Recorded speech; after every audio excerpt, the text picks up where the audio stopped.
There was another true crime podcaster who follows us on social media, and she chose to upload to GEDmatch during Latin American Heritage Month to find out if she's a match to any of our John and Jane Does. I told her right away that she was a match to, I think, 2 or 3 Jane Does, and that was really exciting for her.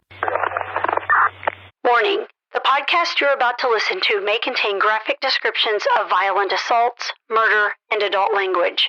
Listener discretion is advised. Welcome to the Murder Police Podcast, the DNA Doe Project with Cairenn Binder.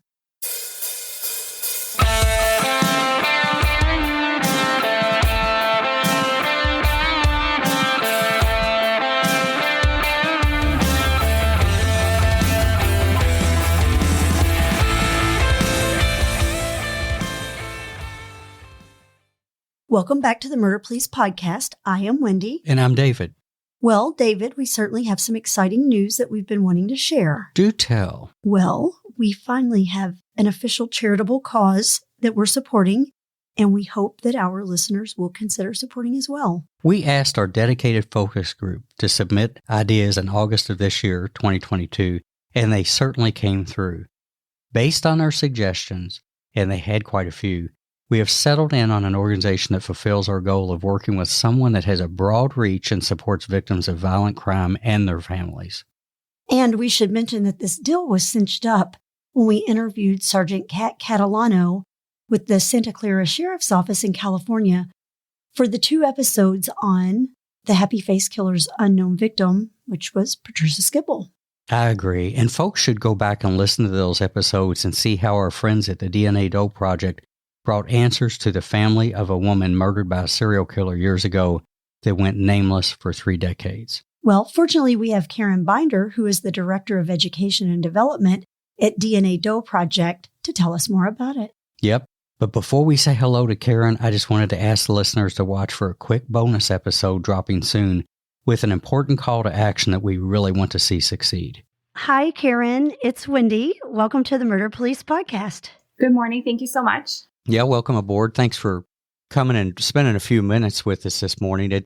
We're pretty excited to let our listeners know that we'd been looking for a charitable donation on anything that we make out of swag and merchandise because we just monetized that a few months ago. And our focus group led us to you. And of course, I think what nailed it down is when we interviewed Sergeant Catalano with the police department out in California on the Patricia Skiple case. We thought it'd be a good idea if the audience got to know a little bit more about you and the DNA Doe Project and whatnot so they're more familiar with it. And hopefully we can drive some more people to support the program because it's a very valuable program, obviously. Thank you so much for having us and letting us get our message out to your listeners. Good deal. Well, tell us a little bit about who you are, Cairenn, maybe what your background is and how you got involved in the DNA Doe Project. Sure. My name is Cairenn Binder. I've been with DNA Doe Project since 2018, and I'm currently the Director of Education and Development at DDP. So I've been working at DDP for almost 5 years now. I started out as an investigative genetic genealogist on the genealogy teams. And the way that I got involved was sort of merging of 2 interests of mine. One of my interests was genetic genealogy, which is the application of DNA and genealogy together. And the other is true crime. So those two interests of mine merged in the world of investigative genetic genealogy, where we apply genetic genealogy to unidentified remains or suspect cases. So in DDP, I got involved with the first case that they were ever working on, which was the Joseph Newton Chandler case, a person that took his own life in Ohio in the early 2000s and was unidentified. And we were able to identify him in 2018. So that was my first case with the DDP. And then I became a team leader and took on more and more responsibility at DDP. And now I'm the Director of Education and Development. Nice. So it's a total time with the project so far then? It'll be 5 years in January of 2023. Excellent. Well, tell us how the project itself got started. I know a little bit of the background from looking at some things that the project has on its website and some YouTube videos, but can you share with the audience who founded it and how it brought up and how it got to where it is today?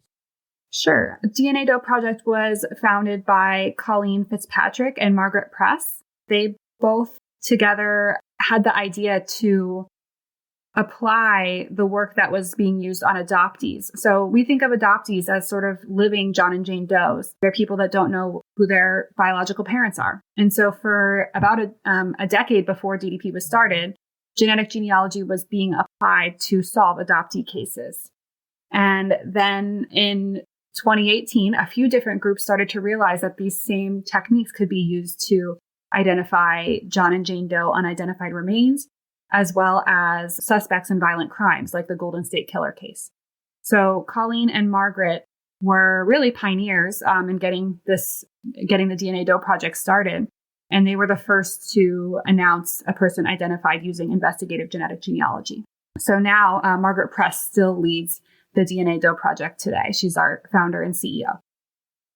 That's what I was going to ask, if either or both of them was still involved. That's pretty neat that they're still with the program too. So yeah, Colleen now works for Identifinders, which is a different investigative genetic genealogy agency. So she has left the DNA Doe Project since then, but Margaret Press still leads the DDP. So what's a typical workflow look like on how the project gets hold of a case, and then how much goes into the case specifically as far as effort and the system and how it works? So usually cases are referred to us by the investigating agencies in charge of them. So a lot of people ask us, can you take this case? Can you take that case? They, send in cases a lot of the time and want us to work on those cases. But we don't have the power to just say like, okay, we're going to go work this case. The investigating agency is really the custodian of those remains. So it could be a medical examiner's office, a coroner, a sheriff's department, a municipal police agency, something like that. So those agencies have to refer a case to us for us to be able to work on it. Typically, they'll contact us and ask if we can help, and then our team will facilitate the lab process. So depending on what type of remains are available, like bone or hair or a blood sample or a tissue sample, our team will help facilitate the process of getting that to the appropriate lab at the most efficient and cost-effective strategy for the agency. After that, then the lab process includes extraction, sequencing, and then bioinformatics, which is the process of basically getting a file that's appropriate to be uploaded to the direct-to-consumer DNA databases that we use. Those two databases are called GEDmatch and Family Tree DNA. Those are the only databases that we use in IgG. After they are uploaded to those databases, a team is assigned. That can be a team of anywhere from like 2 to 10 people within DNA Doe Project. And that team will begin building out family trees of the DNA matches to the John or Jane Doe. The process can take anywhere from a few hours to many years. I think I have the oldest case right now in DDP. The oldest, not oldest like the remains were found longest ago, but oldest like it was uploaded the longest ago. It's been about a little over 4 years of working on that case, and it remains unsolved. So it can take anywhere from, a few hours to several years to solve a case. Great. So on a case like the one that you said is running for 4 years, what are the things that you think you need to turn that around? What is missing, perhaps, maybe? Well, I would say, this has not been studied a whole lot since IgG is relatively new. But based on, anecdotal evidence of all the cases that I've worked on over the years, I would say that the most important factor in the ability to identify a John or Jane Doe or a suspect using this technology is race. And the reason for that is, or I guess you could say race and ethnicity.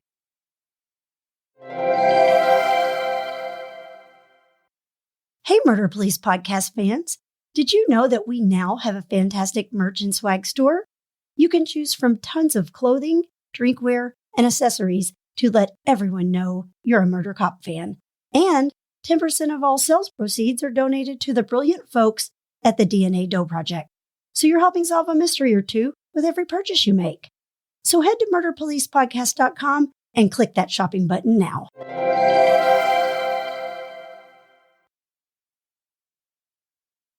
The reason for that is the databases that we use have one main population that is well represented, and that's European Americans. If you know somebody that's taken a DNA test, you probably if you've taken one yourself, you uploaded to Ancestry DNA because you wanted to find out what percentage of Irish you are or something like that.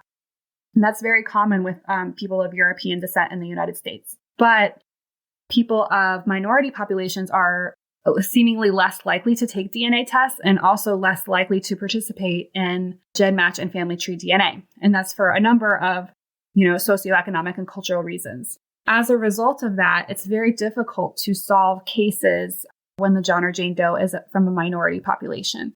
So the case that I'm referring to as my oldest case is Apache Junction Jane Doe. She is 1/4 German, 1/4 African American, and half Hispanic, probably Mexican. As a result, she has very few matches on her Mexican side, and it's very difficult to determine who her mother was. We have determined many things about her family tree, but we've been unable to determine exactly who she is. Gotcha. So again, it's very dependent on samples being, if I can call them that, being sent up and put into GEDmatch and systems like that, correct? Exactly. It requires the participation of people to populate those DNA databases in order to solve cases. And the size of those databases is really quite small compared to the larger direct-to-consumer DNA databases. For example, so as I mentioned, GEDmatch and family tree DNA are the databases that we have access to in IgG. Those two databases allow law enforcement uploads and also allow users to opt in or opt out of law enforcement matching. So a person can upload to GEDmatch and still not be compared against suspect samples. A person can upload to family tree DNA and still ask not to be compared to law enforcement samples. The other databases, which are much larger, do not allow law enforcement access. So those are databases like Ancestry DNA, 23andMe, and MyHeritage. So MyHeritage has about 4.5 million users. Ancestry has 30 million users. These are very large databases. Family Tree DNA has 1.4 million users, and GEDmatch has 1.5 million users. So you're looking at a very small percentage of the matches that would be available in Ancestry DNA. Sometimes I wish that we could have access to Ancestry DNA because cases like Apache Junction Jane Doe would probably be solved if we could. But on the other hand, we really understand that consumers deserve the right to opt in or opt out of law enforcement matching. And Ancestry DNA certainly has the right to protect their DNA database from law enforcement access as well. It makes sense, especially in the United States, where we really treasure our right to privacy and the separation of availability of government to come in. And I was a cop for 28 years, and I probably understand that better than anybody, that those are the fine lines we always walk in this country. So absolutely. But a call to action would be then, would you recommend, if people were comfortable, then if they do get a gift of maybe a DNA test or something from somebody, obviously if they volunteered that information to go into one of those databases, it would advance the program considerably, right? Absolutely. So often people think that we do have access to Ancestry DNA. So I'll talk to people about what I do and they'll say, oh, I took a DNA test, so you can see my DNA, right? And then I say, well, which database is it in? And they say Ancestry. Well, I cannot see it. There's nothing I can do with your DNA in Ancestry. So if you do want to help us solve cases and you feel comfortable with it, you can download your DNA information from Ancestry or 23andMe or MyHeritage, and you can upload into GEDmatch for free. We have a video on our YouTube channel, DNA Doe Project. If you search for DNA Doe Project on YouTube, you will find our YouTube video called How to Upload to GEDmatch. And it has screenshots of exactly how to download your DNA from one direct-to-consumer database and upload into GEDmatch for free. So that's very helpful for us. And we just had a big push for Hispanic Heritage Month. We have a lot of Latin American John and Jane Does, as I described, who are unidentified and will probably continue to go unidentified because they have so few matches in the DNA database. There was another true crime podcaster who follows us on social media, and she chose to upload to GEDmatch during Latin American Heritage Month to find out if she's a match to any of our John and Jane Does. I told her right away that she was a match to, I think, 2 or 3 Jane Does, and that was really exciting for her. So then she went the next level, and she got her mom to upload to GEDmatch, and she got her grandma to upload to GEDmatch too. And it was so great because, that got 3 people from a different population into GEDmatch. And they did match some of our John and Jane Does. So it was really exciting. So if you do want to get involved and you want to help solve cases and you go that extra mile to help somebody else get into the database too, that makes such a difference because growing those databases will truly have an impact on solving cases. I can't think of too many things that would feel as good as that, is to help bring that resolution to a family and friends somewhere that are left in the dark for so long. So pretty simple thing to do. Sounds Absolutely. like it to be able to do. It's a pretty simple thing to do. Well, a couple of things too, I'm going to assume, and just from some of the research I've done, and again, talking to Kat, and we've interviewed some other forensic scientists on the show before about DNA. The DNA methodologies that you all use or have access to, is that a little bit different and more detailed than typically what crime labs are doing right now? Absolutely. So the DNA testing that people are really familiar with is STR testing. STR testing uses, tens or dozens of markers. And the testing that we use, which is called SNP testing or SNP, that uses hundreds of thousands of markers. The main difference functionally for law enforcement and for our team is that an STR test can only determine relationships between people who are very closely related. If you have, for example, crime scene DNA and you have suspect DNA, you can find out, is it the same person? If you have crime scene DNA and a suspect's mother or father, a direct parent-to-child relationship, you can get a match there, a hit, they usually refer to it as. With our type of DNA testing, SNP testing, you can determine relationships that are very distant. So we look at things like second cousins, third cousins, fourth cousins, fifth cousins. You could never do that with STR testing because there are not enough markers to determine those more distant relationships. That's really the main functional difference between STR and SNP testing. And that's what makes our work really different and vastly more complicated than CODIS.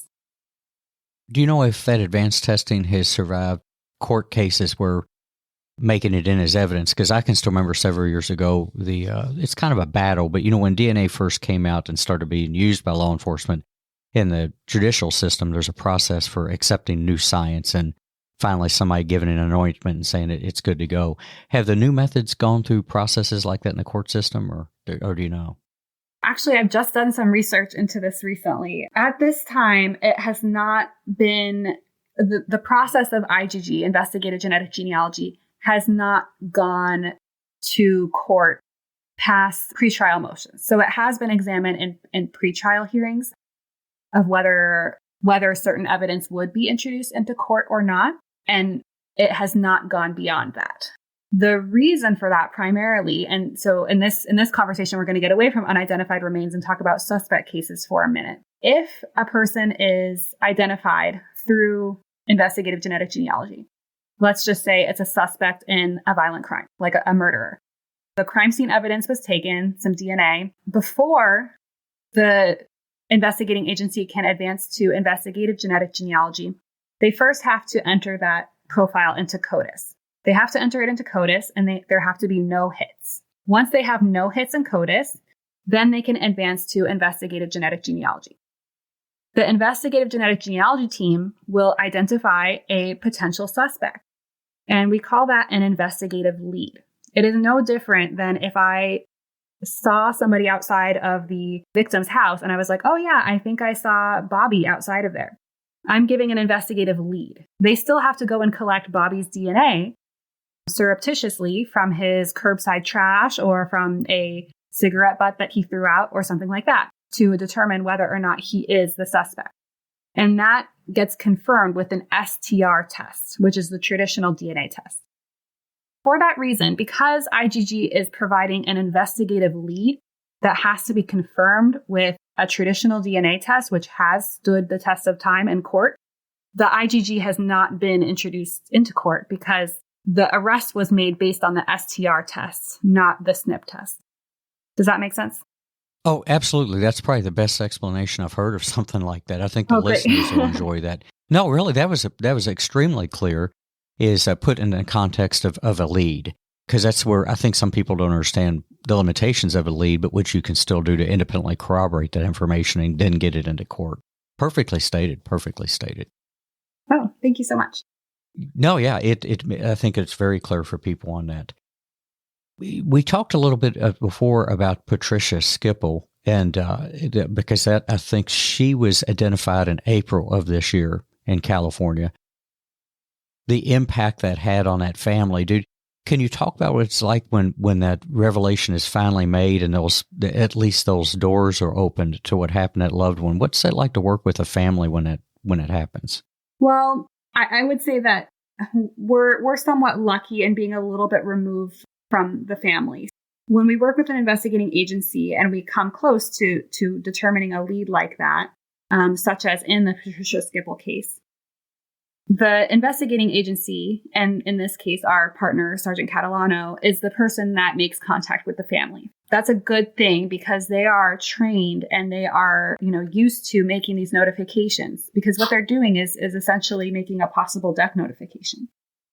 Our team is not trained in that, and we're not the right people to do that. So we're really glad to have partnership with law enforcement to be able to make those phone calls and things like that.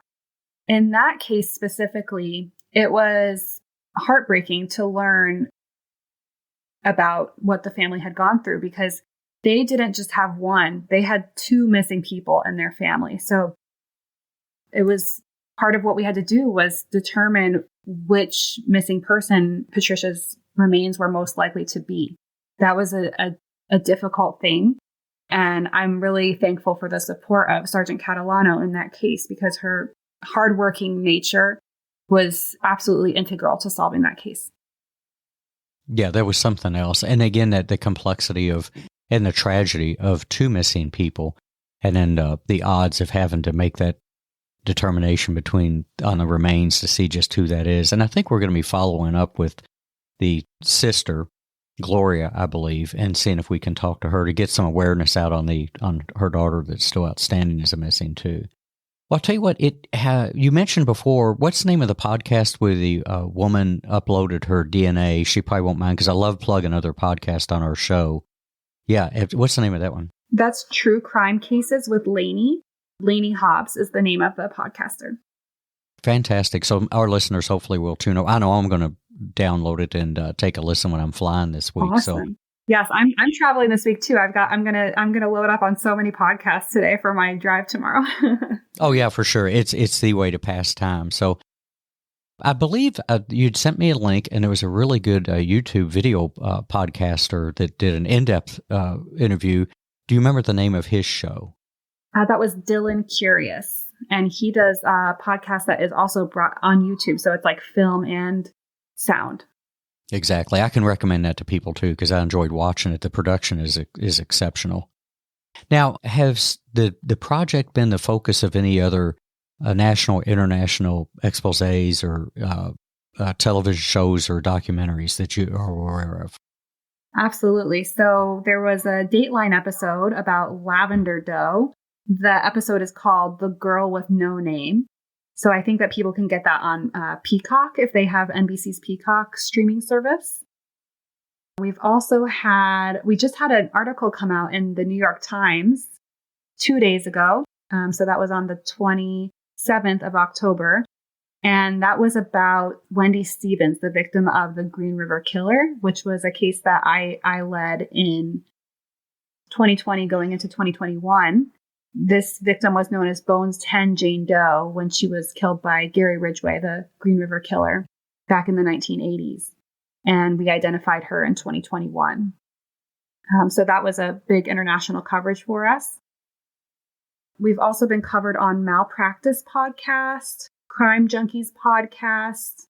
Trying to remember, there's been certainly a lot of podcasts that have covered us. Oh, the Fall Line Podcast is a great one, victim-centered podcast. Defense Diaries is another. And then we've also had an episode of Cold Case Files. That was about Kern County Jane Doe, now known to be Shirley Soucy. She was a First Nations individual, and she was killed in Kern County, California and was identified by DNA Doe Project as well. So there has been quite a bit of media coverage for us. I keep on thinking of things as I list them, but we also were at CrimeCon earlier this year in end of April, beginning of May 2022, and we had a big presentation there where we talked about all things DNA Doe Project, and I hope that we'll be there next year as well. Fantastic. And again, now let me ask you this, because roughly how many people are on staff at the project at any given time that do similar things that you do? We have just a handful of employees, like actual employees that are hired. We have about 5 of those. And then we have many, many volunteers. So we have about 80 to 100 volunteers in various stages of activity at a time. I'm going to say about 80 genetic genealogy team volunteers. So that's quite some growth since we started. I think when I joined the project, there were about 6 or 7 of us. And so we've grown tenfold since then, more than tenfold. At the time, we didn't imagine that we would ever have employees, but we need them now because we have so many cases that we need to have a structure of people that are dedicated full time to our processes. And yeah, you probably know where I'm going with this. If somebody out there, because there's a lot of people who have such a genuine interest in investigations and bringing resolution to families, if somebody wanted to assist with their time, we'll talk about donations obviously in a minute, but with their time, is there a process that they can reach out to the project to look at being accepted as a volunteer? Absolutely. So from time to time, we're looking for volunteers with specific skills. A lot of those are related to populations that are not well represented in the databases. So let's say, for example, somebody that's very familiar with reading records in Spanish, or somebody that has experience with Ukrainian records, something like that. We post those sort of help wanted notices on our website at dnadoproject.org/contact-us. And on our contact us page, you can find the volunteer application and the specific roles that we're looking for at any given time. We do get a lot of applications, just to share with everybody, and we can't take everybody in because maintaining that structure of volunteers is difficult. But we also have an apprenticeship program, which runs twice a year. We just ran the first apprentice program over the summer. This program is for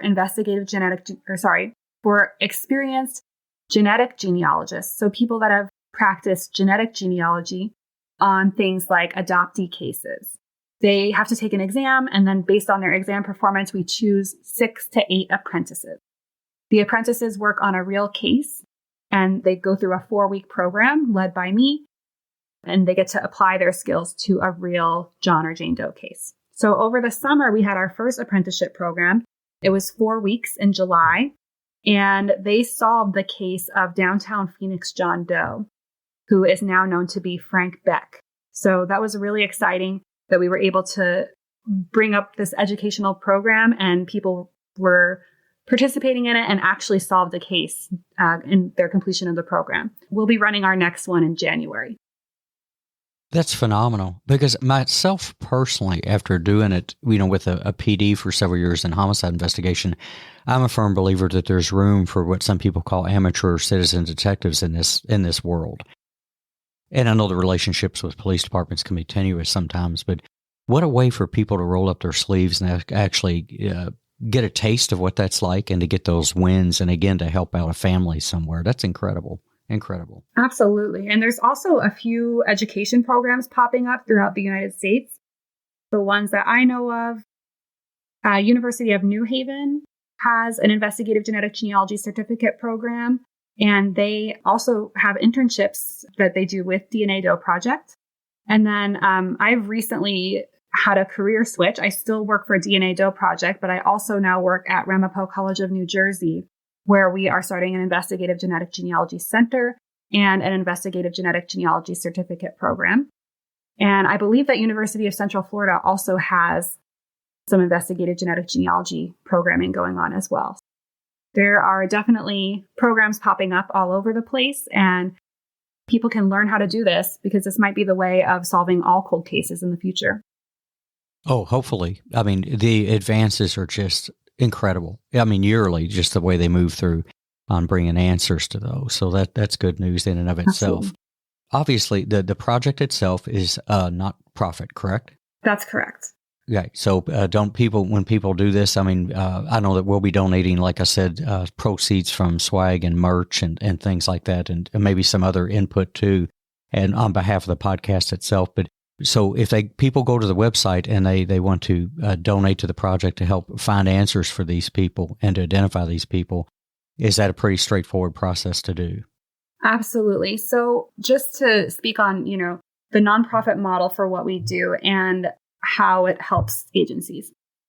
Being a nonprofit, as I mentioned, we do have a couple of employees, but any donations that come into us, we don't have any shareholders to answer to. We don't have investors. All income generated goes back into the programs that we run. So meaning for our case manager to be able to support communication with law enforcement agencies, for our lab and agency logistics director to be able to process samples through the lab. That's where the money goes. And more than that, the money donated goes to the casework itself, the actual lab fees. You'll see from time to time, we'll post cases that we're asking for something like $3,500 to process the sample related to a specific John or Jane Doe.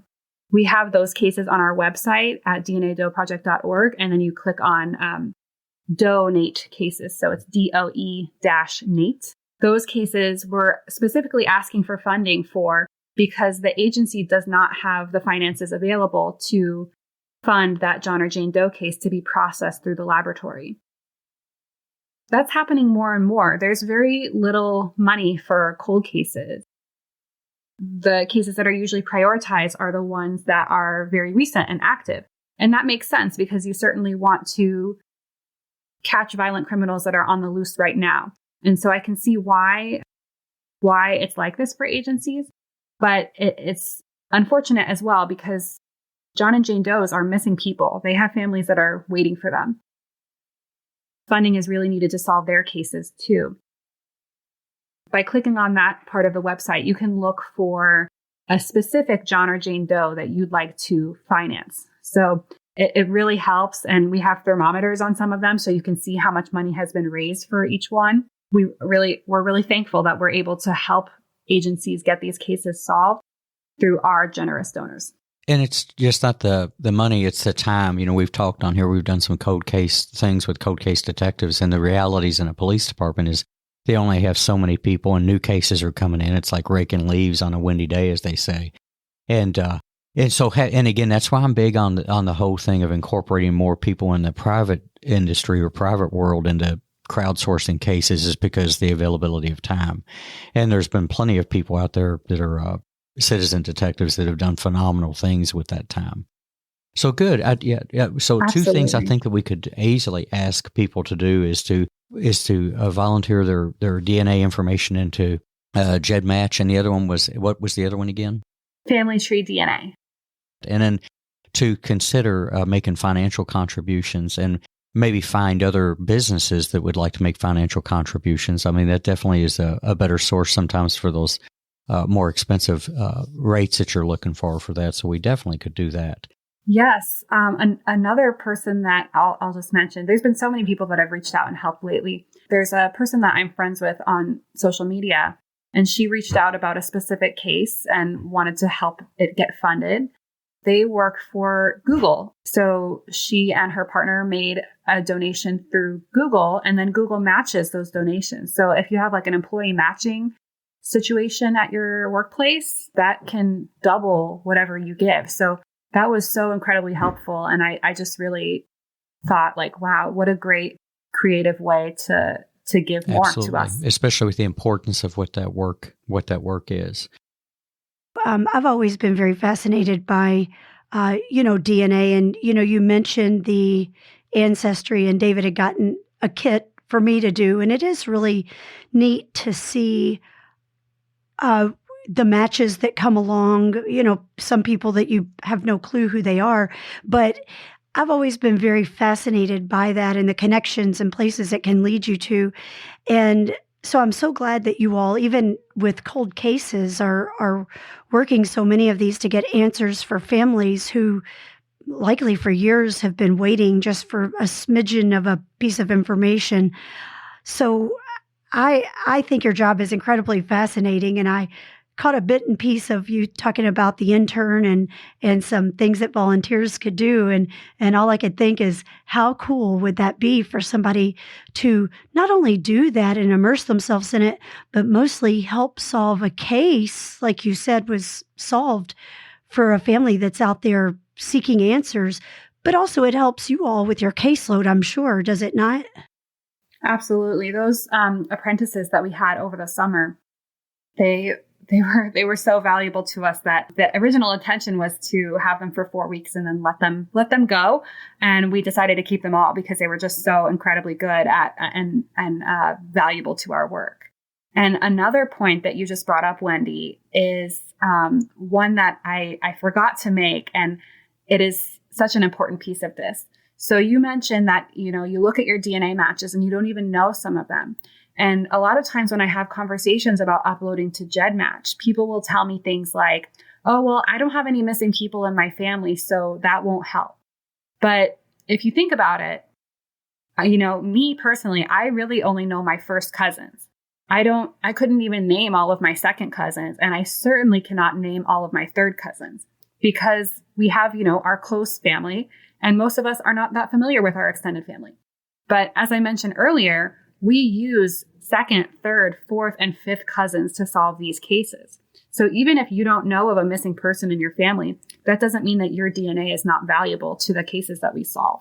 So I thought that was a really important point that you just brought up. You're exactly right, because while you aren't missing anyone, like you said, maybe that third cousin that you have no clue of, maybe their sister's missing and you didn't even know you're related to that person. So I think that's a great, DNA has come so far, and I think that's a great resource for, locating people or solving cases or just knowing your history, which is what most people want to know. Well, and I guess it's pretty clear now, Wendy, we have to take your download results and get them up on GEDmatch. Cairenn, thank you so much for coming on this morning and speaking with us about the DNA Doe Project. Again, to our listeners, if you go to DNAproject.org and look for that Bone Lake 1993 Minnesota unsolved murder, consider making a contribution to them so that they can help solve this case and bring answers to the family who's likely missing this lady. And again, Cairenn, thank you so much for what you do and for all your hard work that you put in. And we really appreciate you being on the show with us today. Thank you so much for having me. I'm really thankful that you're putting the word out for these cases and, partnering with us on some of this fundraising effort. Thank you so much. We're very proud to be associated with your organization. I was very tickled when we finally deduced that this is where we were going to head. So we're extremely proud. So please stay in touch. I think the listeners will hear more down the road about some of the cases that you're working on. All right. Sounds great. Thank you so much. Thank you. The Murder Police podcast is hosted by Wendy and David Lyons and was created to honor the lives of crime victims, so their names are never forgotten. It is produced, recorded, and edited by David Lyons. The Murder Police podcast can be found on your favorite Apple or Android podcast platform, as well as at murderpolicepodcast.com, where you will find show notes, transcripts, information about our presenters, and a link to the official Murder Police podcast merch store, where you can purchase a huge variety of Murder Police podcast swag. We are also on Facebook, Instagram, and YouTube, which is closed caption for those that are hearing impaired. Just search for the Murder Police podcast and you will find us. If you have enjoyed this podcast, please subscribe for more and give us 5 stars and a written review on Apple Podcasts or wherever you download your podcasts. Make sure you set your player to automatically download new episodes so you get the new ones as soon as they drop. And please tell your friends. Lock it down, Judy.